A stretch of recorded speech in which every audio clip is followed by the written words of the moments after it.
اپنی اندھیری قبر کو خود روشن کرنے کی تیاری کریں۔ آج زندہ انسان سے لوگ وفا نہیں کرتے، کل مٹی کے ڈھیر کے لیے دعا کون کرے گا؟ الفاظ سوچ سمجھ کے خرچ کیجیے، ہر لفظ کے کئی مطلب ہوتے ہیں اور ہر مطلب میں فرق ہوتا ہے۔ دکھ اشتہار لگانے کے لیے نہیں ہوتے، اور جو لوگ اپنے دکھوں کا اس طرح اشتہار لگاتے ہیں وہ صرف ان سے کمائی کرنا چاہتے ہیں۔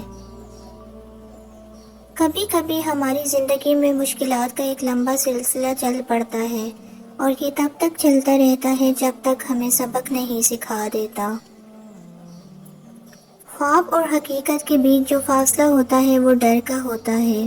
جو ڈر گیا وہ اپنے خواب کو کبھی حقیقت میں نہیں بدل سکتا۔ لفظ کبھی واپس نہیں پلٹتے، اور ہم کچھ نہ کچھ ایسا ضرور کھو دیتے ہیں جو ہمیں پھر کبھی نہیں ملتا۔ نئی بنیادیں وہی لوگ رکھ سکتے ہیں جو اس بات سے اچھی طرح واقف ہوں کہ پرانی بنیادیں کیوں بیٹھ گئی تھیں۔ آپ کی ہزار مخلصانہ کوششوں کے باوجود بھی اگر جانے والا جانا چاہتا ہے تو اسے سب سے قیمتی تحفہ جو آپ دے سکتے ہیں وہ ہے راستہ۔ دکھ اگر صرف اپنا محسوس ہو تو اپنے حساس ہونے پر نظر ثانی کرنے کی ضرورت ہے۔ خواہشات کے پاؤں چادر سے باہر نکل جائیں تو پھر سکون نہیں ملتا۔ قدرت کے فیصلوں کا انتظار بہت طویل ہوتا ہے، مگر نتیجہ انصاف پر مبنی ہوتا ہے۔ آج تک میں یہ نہیں سمجھ پایا کہ ہر انسان اپنا عروج اور دوسرے کا زوال کیوں دیکھنا چاہتا ہے۔ اپنا اچھا وقت انہی کو دیں جو برے وقت میں آپ کے ساتھ تھے۔ مصر کی اس عورت سے ایک غلطی ہوئی تھی، ایک جرم سرزد ہوا تھا، مگر اللہ نے اس کا پردہ رکھ لیا۔ اس کا فعل تو بتایا مگر نام نہیں، اور جس چیز کا پردہ اللہ رکھے وہ کھل نہیں سکتا۔ مگر ہم نے یوسف اور زلیخا کے قصے منبر پر جا کر سنائے، ہم کیسے لوگ ہیں۔ انسان سب سے پہلے خدا کو بھولتا ہے کیونکہ وہ انسان کو یاد کر لیتا ہے، یہیں سے اس کے شرک کی ابتدا ہوتی ہے۔ امام ابن القیم رحمۃ اللہ فرماتے ہیں، جو کوئی اللہ کے لیے کسی چیز کو ترک کرے گا اللہ اس کو اس کی بہتر شے عطا فرمائے گا، اور اس کی عطا مختلف ہو سکتی ہے، اور سب سے بہترین اللہ تعالیٰ سے انس کا بڑھنا اور اس کی محبت اور سکون قلب، قوت، نشاط، خوشی اور رب تعالیٰ کی رضا کا ملنا ہے۔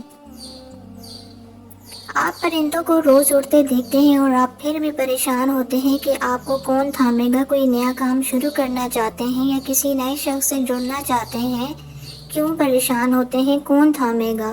پرندوں کو نہیں دیکھتے، وہ کس کے بھروسے پہ ہوا میں اڑان بھرتے ہیں؟ وہ اگر زمین پہ بیٹھے رہیں گے تو مارے جائیں گے۔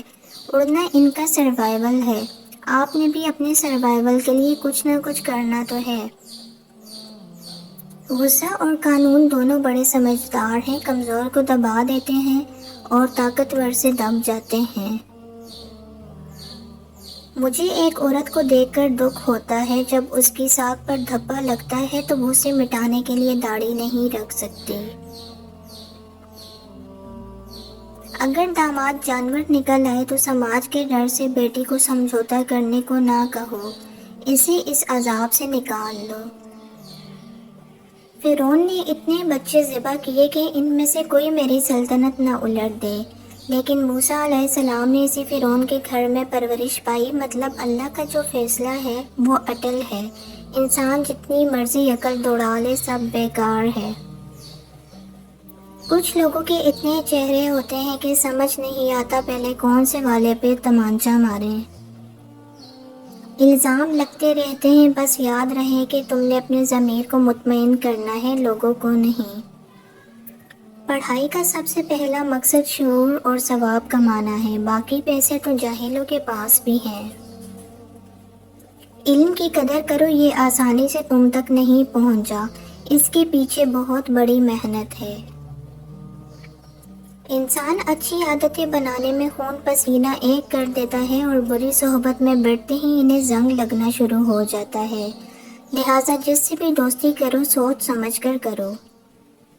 کامیابی غلط کو چھوڑنے سے ملے گی، پھر وہ غلط اگر ساری دنیا کر رہی ہو تب بھی تمہیں چھوڑنا ہی پڑے گا۔